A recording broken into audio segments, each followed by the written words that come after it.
Hello friends, क्या हो अगर सुबह सुबह नींद से उठ के आपको पता चले कि पिछली रात आपने नशे की हालत में किसी अनजाने से शादी कर ली है और तो और अगले दिन आप कोर्ट में हो उससे तलाक लेने के लिए। ऐसी ही एक कहानी आज हम आपके लिए लेकर आए हैं जिसका नाम है what happened in Vegas. Friend, 2008 में आई इस मूवी की IMDb रेटिंग 6.1 है। तो कहानी की शुरुआत में हम जॉय नाम की एक लड़की को देखते हैं जो अपने बॉयफ्रेंड मेसन से बहुत प्यार करती है और उसका बहुत ख्याल भी रखती है। वहीं मेसन को जॉय का इतना केयरिंग नेचर अनोइंग लगता है, इसीलिए उसे अब जॉय से कोई खास लगाव नहीं था। मेसन की सारी दुनिया तो बस उसके काम में ही सिमटी थी। आज मेसन का बर्थडे है और जॉय उसे सरप्राइज देने के लिए एक पार्टी अरेंज करती है। साथ ही उसके और जॉय के लिए वेगास की 2 टिकट्स भी बुक करती है।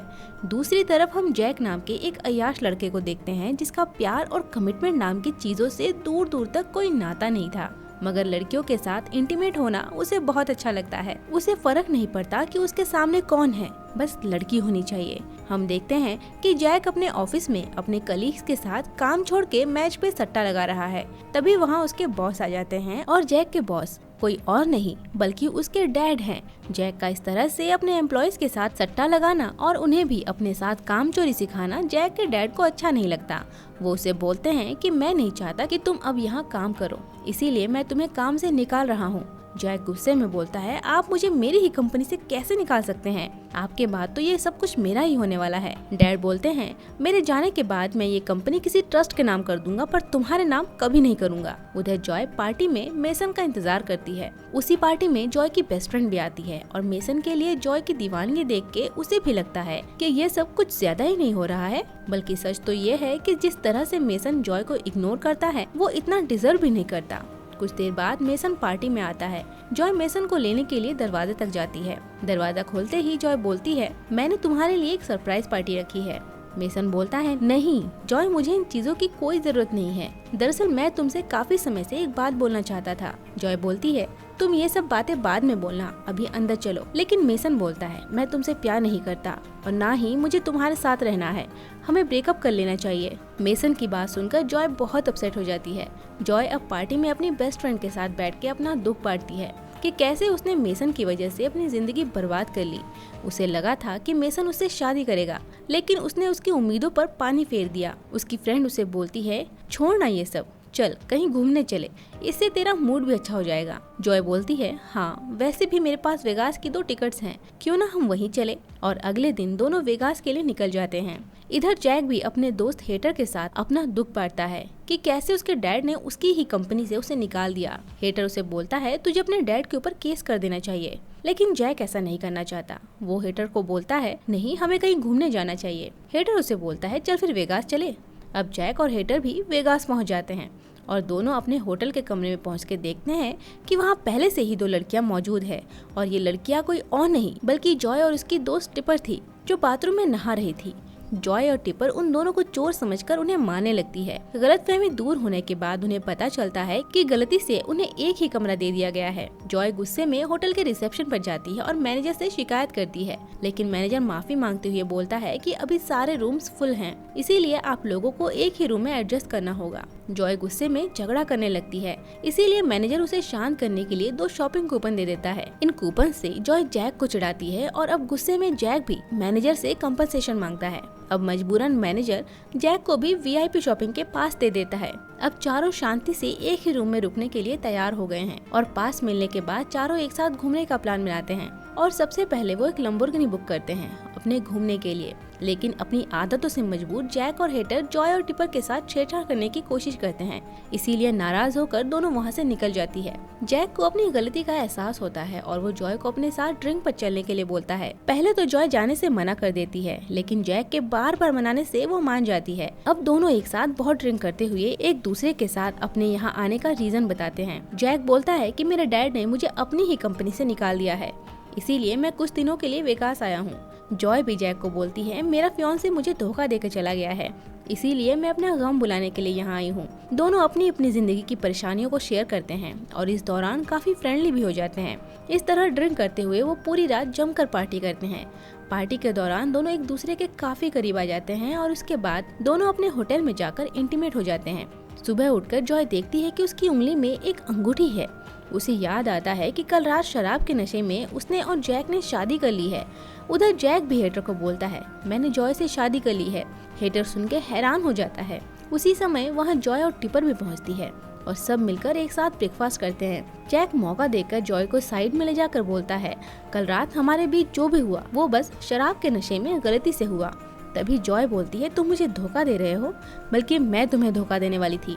बात करते करते दोनों में बहस होने लगती है। जॉय गुस्से में जैक को एक सिक्का देते हुए बोलती है कि तेरे जैसे फकीर के लिए ये रही भीख, और चली जाती है।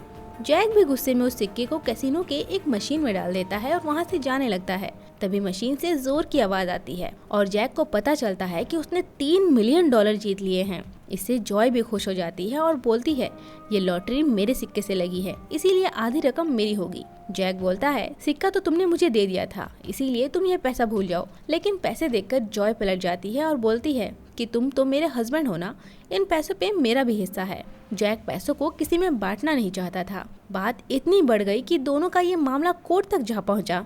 कोर्ट में जैक का दोस्त हेटर बोलता है कि पैसों के लालच में जॉय जबरदस्ती जैक को अपना हस्बैंड बता रही है। तभी जॉय जज को वो नोट्स दिखाती है जो जैक ने उसके लिए लिखा था और साथ ही नशे की हालत में बनाए एक वीडियो क्लिप भी दिखाती है जिसमें वो दोनों शादीशुदा होने का दावा करते हैं। ये सब देखकर जज बोलता है कि ऐसा केस मैंने पहली बार देखा है। कल ही तुमने शादी की और आज तलाक के लिए कोर्ट तक पहुँच गए। तुम दोनों को 6 महीने का टाइम दिया जा रहा है। अगर 6 महीने में तुम दोनों का रिश्ता सुधर गया तो उन पैसों को दोनों में बराबर बांट दिया जाएगा, और अगर 6 महीने में किसी ने तलाक की मांग की तो सारा पैसा दूसरे को दे दिया जाएगा। कोर्ट का फैसला सुनकर दोनों घबरा जाते हैं क्योंकि उनका ये दाव उल्टा पड़ गया था। दोनों मिलकर अगले 6 महीनों तक शादीशुदा होने की एक्टिंग करने की प्लानिंग करते हैं ताकि जज को लगे कि वो खुश हैं। अगले दिन जॉय अपना सारा सामान लेकर जैक के घर शिफ्ट हो जाती है। जॉय और जैक $3 मिलियन के लालच में साथ रहने के लिए तो मान जाते हैं, लेकिन दोनों मन ही मन एक दूसरे को परेशान करने की प्लानिंग भी कर लेते हैं, जिससे कि अगला परेशान होकर 6 महीना पूरा होने से पहले खुद ही तलाक मांग ले और सारा पैसा किसी एक को मिले। जैक जॉय को सोने के लिए एक ऐसा बेड देता है जिससे बहुत बदबू आ रही थी, लेकिन जॉय भी हार नहीं मानती। वो $3 मिलियन के लिए सड़े हुए बेड पर भी सोने के लिए तैयार थी। जॉय इसका बदला लेने के लिए अगली सुबह बाथरूम में जानबूझकर ज्यादा समय लगाती है। उधर जैक को बहुत तेज सुसु लग जाती है, लेकिन जॉय बाहर नहीं निकलती। ये सजा है सड़ा हुआ बेड देने का। लेकिन जैक भी कम नहीं, वो जॉय को परेशान करने के लिए किचन के सिंक में सुसु कर लेता है। इसके बाद दोनों को थेरेपी के लिए बुलाया जाता है।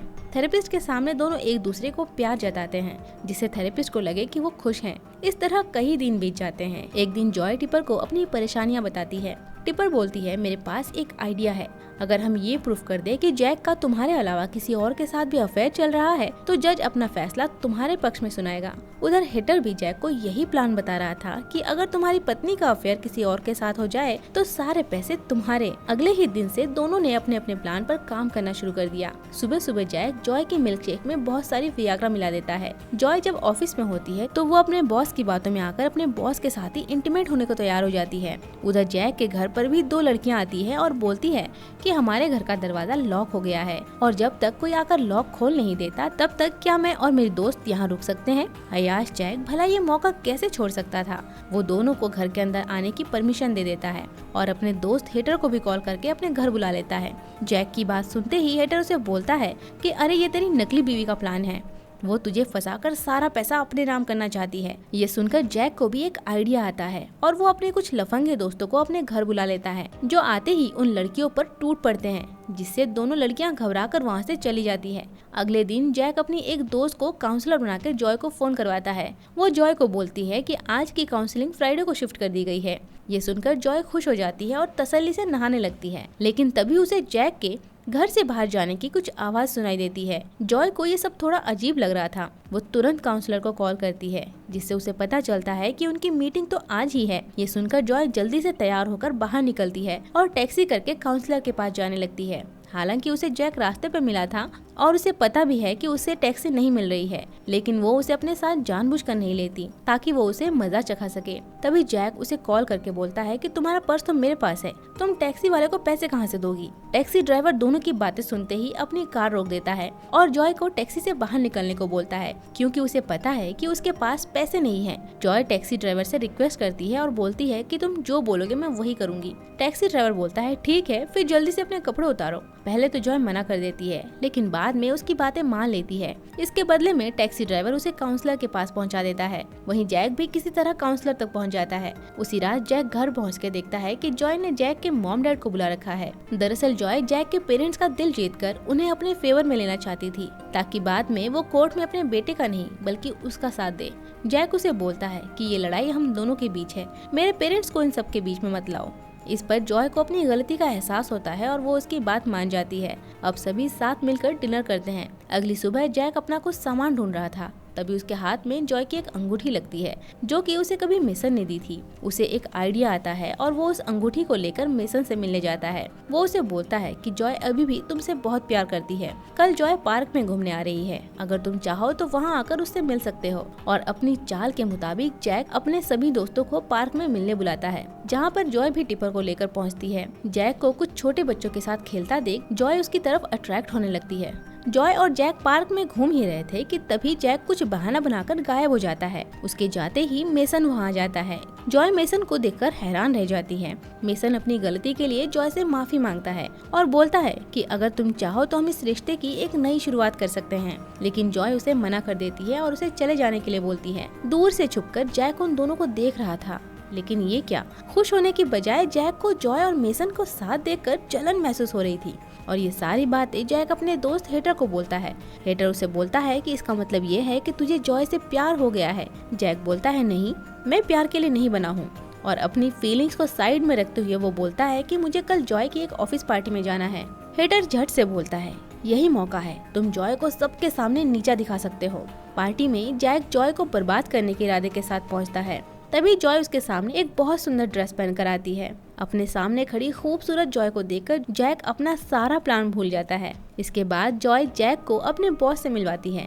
जैक अपनी बातों से जॉय के बॉस को इम्प्रेस कर लेता है, जिससे खुश होकर बॉस जॉय को प्रमोशन दे देता है। जैक के इस तरह के बर्ताव से जॉय बहुत खुश होती है और उसे अब जैक के लिए स्ट्रॉन्ग फीलिंग्स आने लगती है। वो दोनों अब खुद पर कंट्रोल नहीं कर पाते और घर आकर एक दूसरे के साथ इंटीमेट हो जाते हैं। इस तरह 6 महीने बीत गए और उनके केस के फैसले का दिन आ गया है। सुबह जॉय कोर्ट के लिए निकलती है, लेकिन कोर्ट के बाहर ही मेसन उसे रोकता है और बोलता है, अगर तुम चाहो तो हम दोबारा एक हो सकते हैं। ये बोलते हुए मेसन उसे वही अंगूठी देता है जो जैक ने उसे दी थी।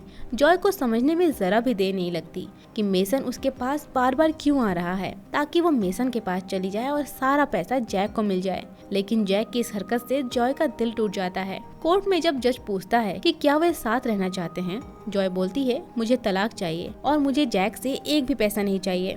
वो मेसन की दी हुई अंगूठी जैक के सामने रखकर कोर्ट से चली जाती है। जैक ये केस जीत जाता है और सारे पैसे उसे मिलते हैं, लेकिन पता नहीं क्यों जैक को ये लड़ाई जीत के खुशी नहीं मिलती। और ऐसे ही कुछ दिन बीतते जाते हैं और दोनों एक दूसरे के बिना उदास रहने लगे हैं। जॉय इतनी डिप्रेस्ड हो जाती है कि वो अपनी नौकरी और शहर दोनों छोड़कर किसी दूसरे शहर में शिफ्ट हो जाती है। उधर जैक भी परेशान था, इसीलिए एक दिन जॉय का पता लगाने के लिए उसकी दोस्त टिपर के पास जाता है। टिपर उसे बोलती है कि मुझे नहीं पता जॉय कहाँ पर है। इससे जैक और भी उदास हो जाता है। इसी तरह एक दिन घर की सफाई करते समय जैक को एक फोटो मिलती है जिसमें एक लाइट हाउस था। उसे जॉय की कही एक बात याद आती है कि उसे इस लाइट हाउस के पास घूमना बहुत पसंद है। जैक भागते हुए उसी लाइट हाउस के पास जाता है जहाँ जैक को उदास जॉय दिखती है। जैक उसके पास जाता है और अपनी गलतियों के लिए उससे माफी मांगते हुए उसे शादी के लिए प्रपोज करता है। जॉय भी उससे प्यार करती थी, इसीलिए वो तुरंत हाँ बोल देती है और दोनों एक दूसरे को किस करते हैं। इसके बाद दोनों शादी कर लेते हैं और इसी के साथ ये मूवी यहीं खत्म होती है। तो फ्रेंड्स, कैसी लगी आपको ये कहानी, कमेंट में जरूर बताएं और साथ ही ये बताना ना भूलें कि इसके बाद आप कौन सी मूवी की कहानी को सुनना चाहेंगे। अगर आपको हमारा एक्सप्लेनेशन अच्छा लगा हो तो वीडियो को लाइक, शेयर एंड सब्सक्राइब करें। जल्द ही मिलते हैं एक और मजेदार कहानी के साथ। तब तक के लिए बाय बाय।